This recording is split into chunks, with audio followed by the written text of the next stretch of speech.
Bem-vindos ao Viver Sustentável.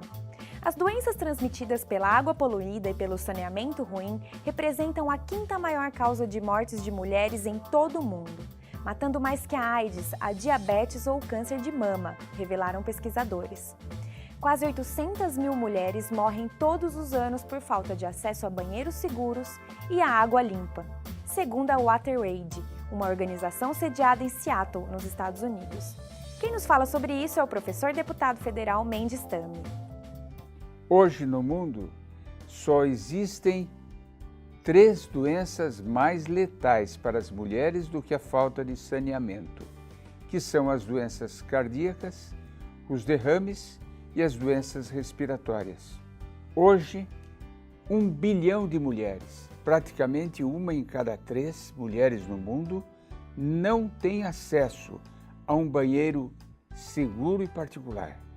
E praticamente 1 em cada 10 mulheres, 370 milhões de mulheres no mundo, não contam com água limpa. Mais de 2 bilhões de pessoas passaram a ter acesso à água limpa entre 1990 e 2012, mas quase 750 milhões de pessoas continuam sem recursos ao que a ONU reconheceu ser um direito humano. Ou seja, a água poluída e o saneamento estão na raiz de problemas como a mortalidade infantil e a mortalidade materna. Muitas mulheres em países em desenvolvimento ainda dão à luz em casa, sem acesso à água limpa, expondo-se a infecções, assim como os seus bebês. Sem acesso a banheiros seguros, mulheres e garotas são obrigadas a fazer as suas necessidades ao ar livre, notadamente à noite, e acabam sendo vítimas de assédio e de abusos sexuais. Além disso, em muitos países, notadamente países pobres, há um conceito cultural de que cabe às mulheres buscar água, o que as obriga a gastar grande parte do dia indo e voltando de lugares onde há bicas ou poços com água, e isso as impede de frequentar a escola ou de cuidar melhor de suas famílias. Não perca no próximo bloco a entrevista que Nancy Tame fez com a professora doutora Rita Jagger sobre os riscos e as vantagens da utilização do aquífero Guarani. Você sabia que as árvores são grandes captadoras de CO2? Estima-se que as florestas do mundo armazenam 283 gigatoneladas de carbono. Este valor, somado à quantidade de carbono estocado nas madeiras cortadas, nas palhas e no solo, representa aproximadamente 50% a mais de todo o carbono encontrado na atmosfera. A perda das florestas naturais ao redor do mundo contribui para as emissões globais. Controlar o desmatamento é uma forma altamente efetiva de reduzir emissões. Olho vivo, consumidor! Segundo estudos, a copa das árvores pode abrigar até 70% das espécies existentes numa floresta tropical. Na Amazônia, por exemplo, foram encontrados mais de 1.200 tipos de besouros em uma única árvore. Isso comprova que a nossa floresta amazônica realmente possui a maior biodiversidade do mundo. Portanto, ajude a conservar nosso tesouro natural. Compre apenas madeira certificada e diga não ao desmatamento e não também à biopirataria. Assista agora a entrevista com Rita Jagger sobre os riscos e as vantagens da utilização do aquífero Guarani. Olá, nós temos o prazer e a alegria hoje de estar recebendo a Rita Jagger. A Rita, que é agrônoma, também advogada, inclusive minha colega de turma nos anos de Exalc, e é uma pessoa que entende muito e tem um trabalho recente sobre o aquífero Guarani. Rita, é um prazer e uma alegria realmente tê-la aqui conosco para falar num assunto tão importante e atual, né? Muito obrigada pelo convite e eu estou muito feliz de poder compartilhar esse momento com vocês. e eu andei lendo o seu trabalho. Tem alguns pontos bastante interessantes, princípios, você traz algumas reflexões, mas para começar a falar do assunto, acho que seria muito importante o conceito do que é um aquífero e o que é especificamente o aquífero Guarani. Bem, o mais rápido e básico para nós falarmos sobre o aquífero e desmistificar a palavra é dizer especificamente o seguinte: o aquífero é uma rocha que possui poros e nesses poros são armazenados as quantidades de água e assim fica uma disponibilidade para a população ou aquele que possa explorar. Nesse sentido, não se trata de um rio subterrâneo, mas uma esponja rochosa que armazena... É o conceito que a maioria tem, né? Que é um rio subterrâneo, né? Na verdade, ele precisa de alguma força para tirar essa água, tá certo? E o aquífero Guarani especificamente, qual é a abrangência dele? Ele hoje é tido como um dos maiores aquíferos do mundo. O Brasil hoje detém da água disponível no planeta, vamos colocar aí, 3% da água seria água doce, 2% estão nas geleiras, 1% disponível. O Brasil aí está com uma ordem de 12% dessa água disponível. E grande parte dela, além daquele que nós conhecemos como rios, lá na região norte, Amazônia, esse tipo, nós temos o aquífero, que se encontra, na verdade, em 8 estados brasileiros e mais 3 estados da América do Sul.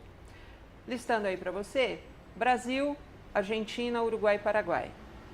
2/3 do aquífero estão em território brasileiro, que abrange Mato Grosso, Minas, São Paulo, Santa Catarina, Paraná, Rio Grande do Sul. Quer dizer, é uma área extensa mesmo, em torno, extremamente importante. Só para dar uma ideia assim, de grandeza, equivalente a 5 vezes o estado de São Paulo.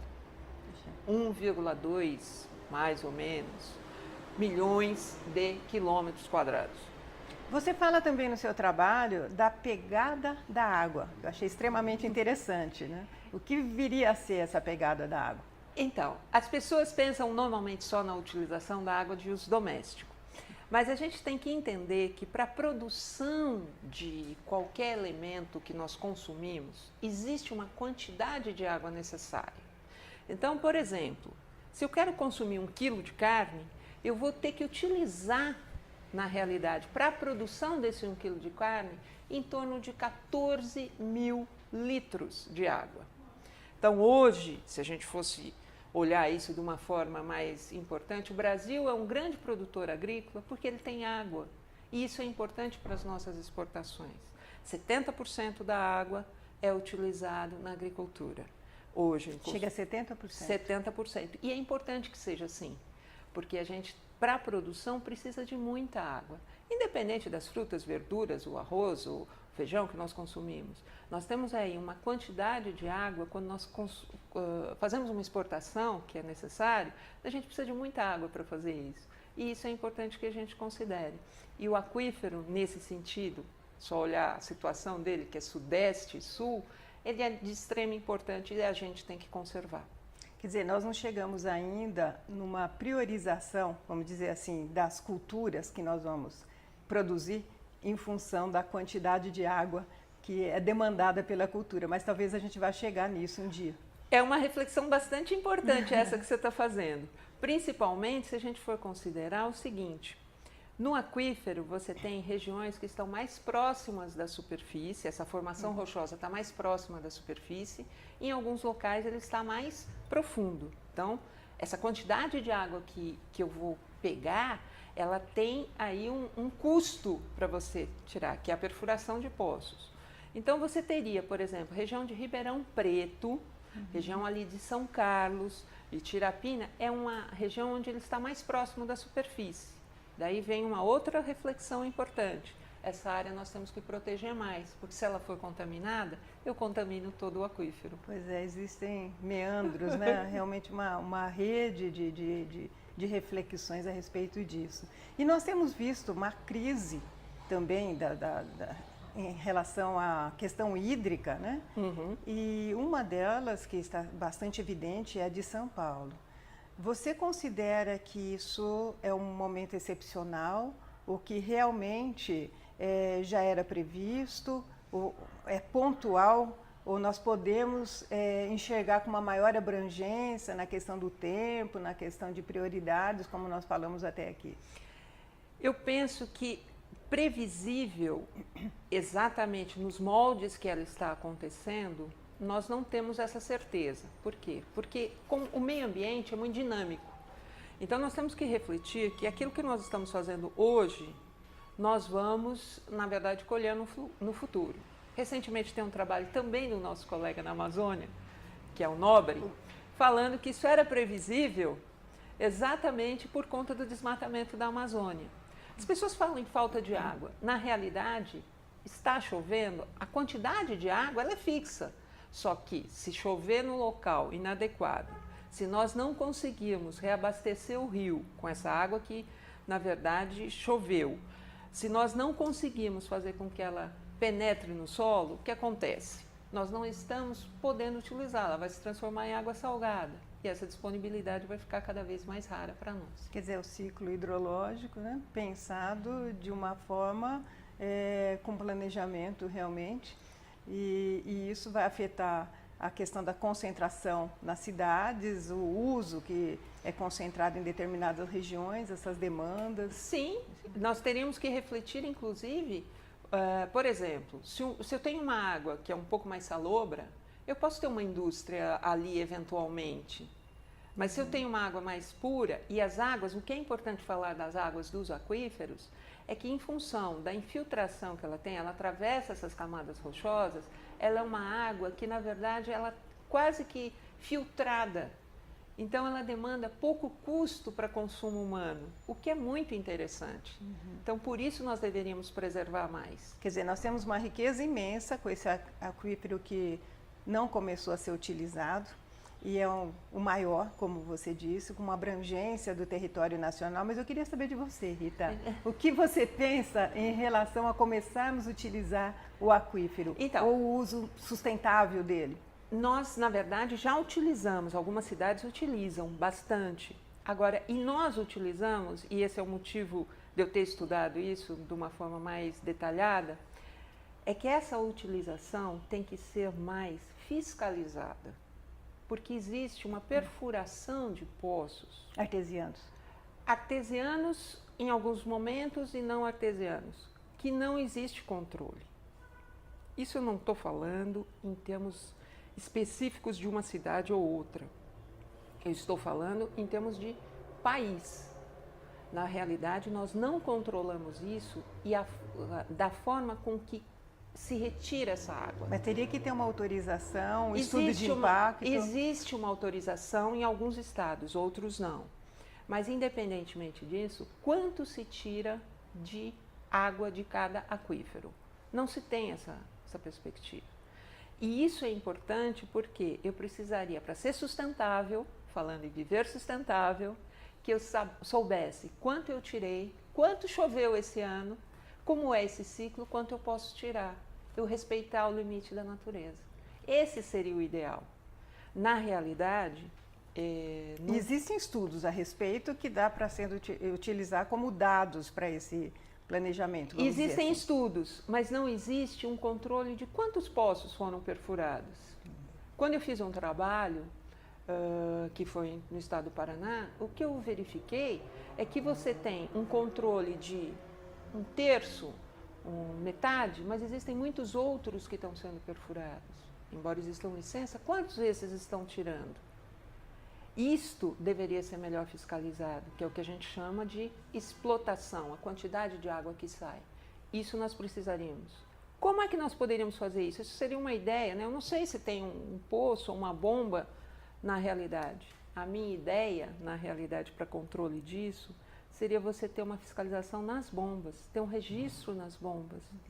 Nos moldes que você tem, por exemplo, numa outra lei ambiental. A motosserra tem que ser, na verdade, registrada. Certo, certo. E ter uma fiscalização. Ter uma fiscalização. As bombas não têm isso.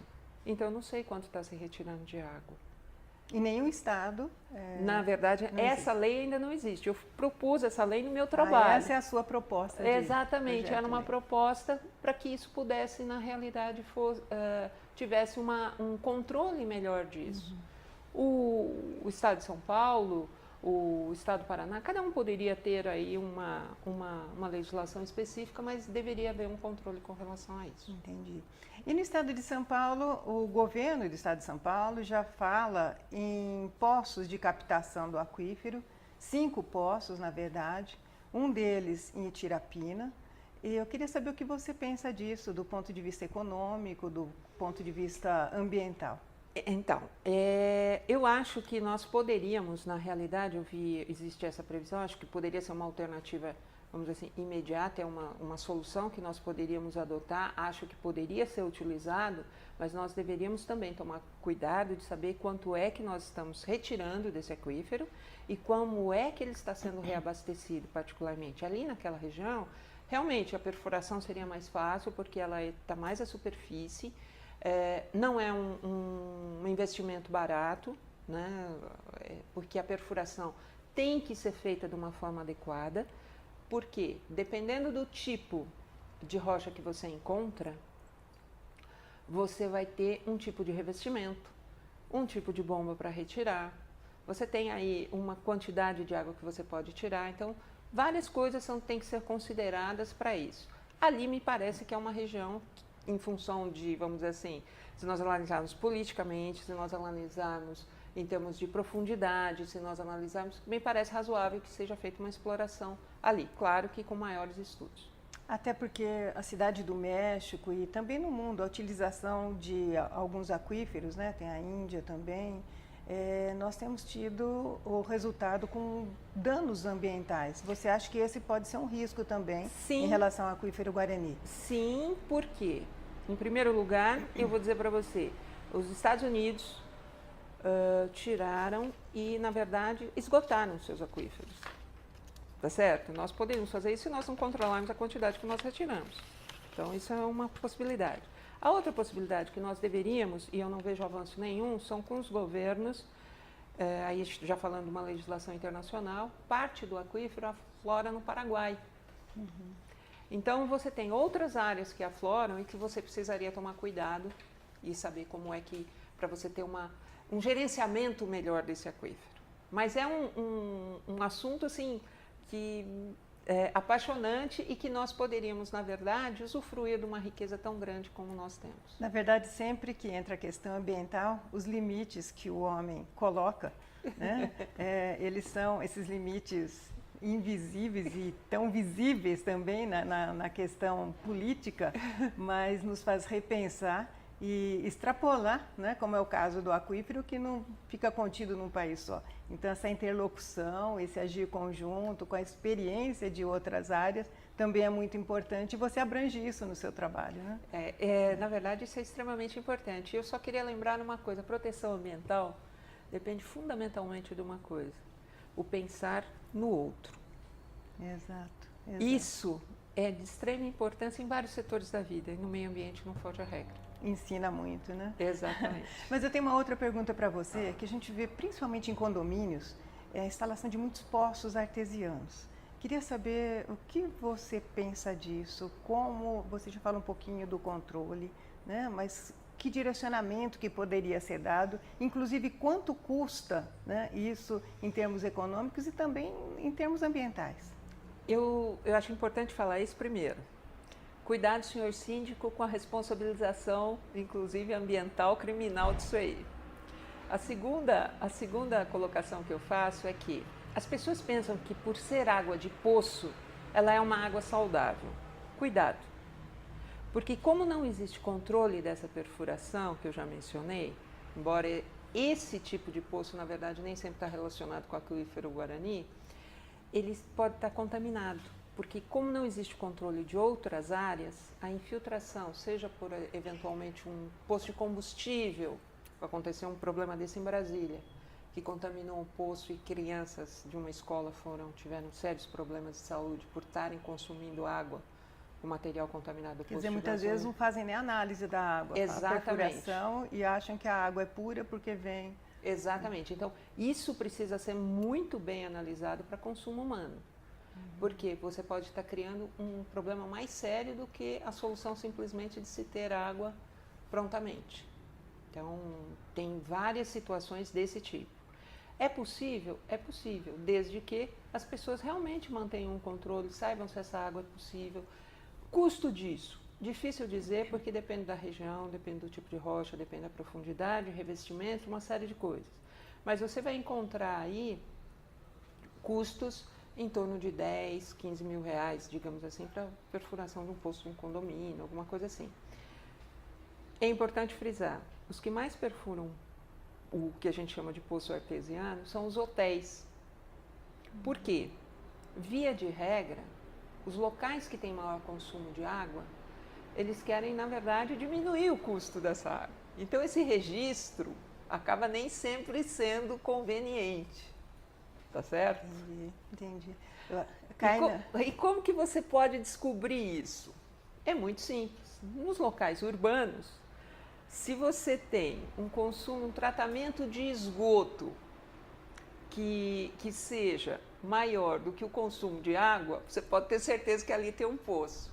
Então, seria interessante que as autoridades, na verdade, fixassem isso ou tivessem isso em mente para que a gente pudesse... Quer dizer, você tem indícios, né? Você Exato. consegue ter dados para levantar esses pontos e acho que nós retrocedemos naquilo que você falou há pouco.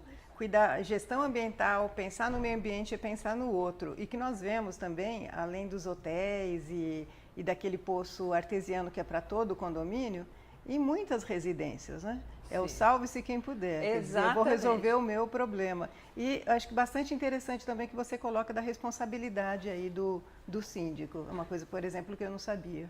A responsabilidade é séria. Existem processos criminais contra eles.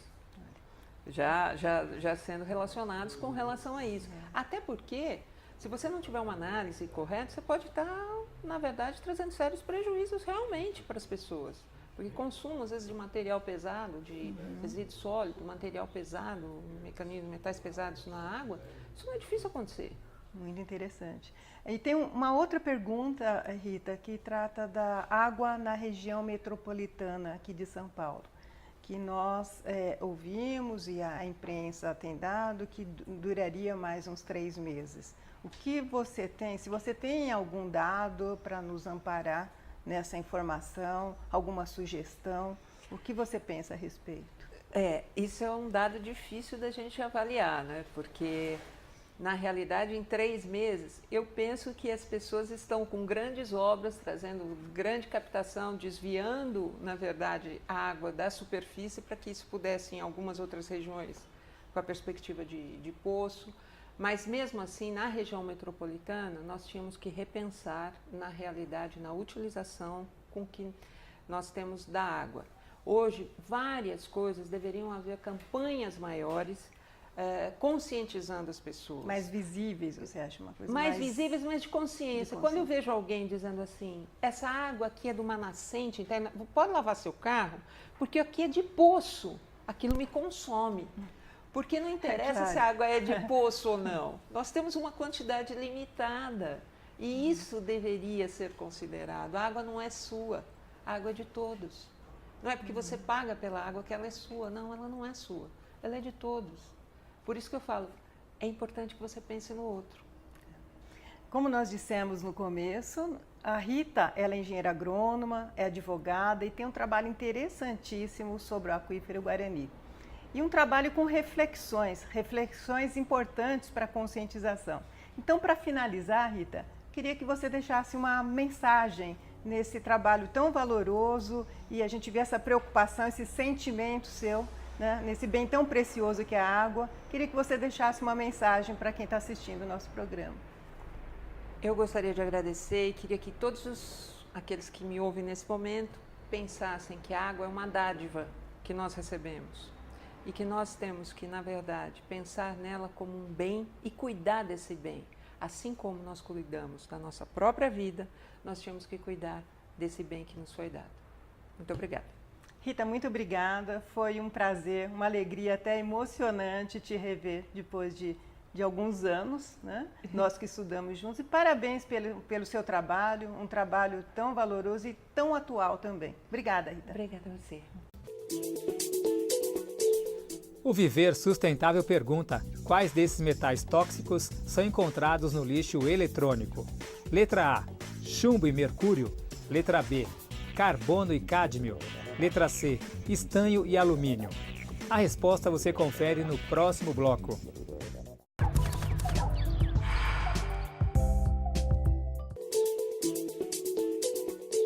No bloco anterior, o Viver Sustentável perguntou quais metais tóxicos são encontrados no lixo eletrônico. A resposta correta é letra A, chumbo e mercúrio. O contato por tempo prolongado com esses materiais pode causar sérios danos à saúde, como a diminuição de funções cerebrais. Com dados fornecidos pelo Sempre, vamos conhecer agora os preços por tonelada das principais matérias-primas destinadas à reciclagem. Preço do material reciclável. A tonelada do material reciclável para a cidade de Natal. Papelão, R$ 250. Latas de aço, R$ 250. Alumínio, R$ 3.300. Plástico rígido, R$ 1.000. E PET, R$ 1.000. O Viver Sustentável fica por aqui. Para mudar a situação do planeta, precisamos fazer a nossa parte, e a sustentabilidade é o caminho. Para assistir nossos programas, acesse viversustentável.net ou mande sugestões de matérias e dúvidas para contato@viversustentável.net e acesse a nossa página no Facebook. Até o próximo programa. Tenha uma feliz semana sustentável.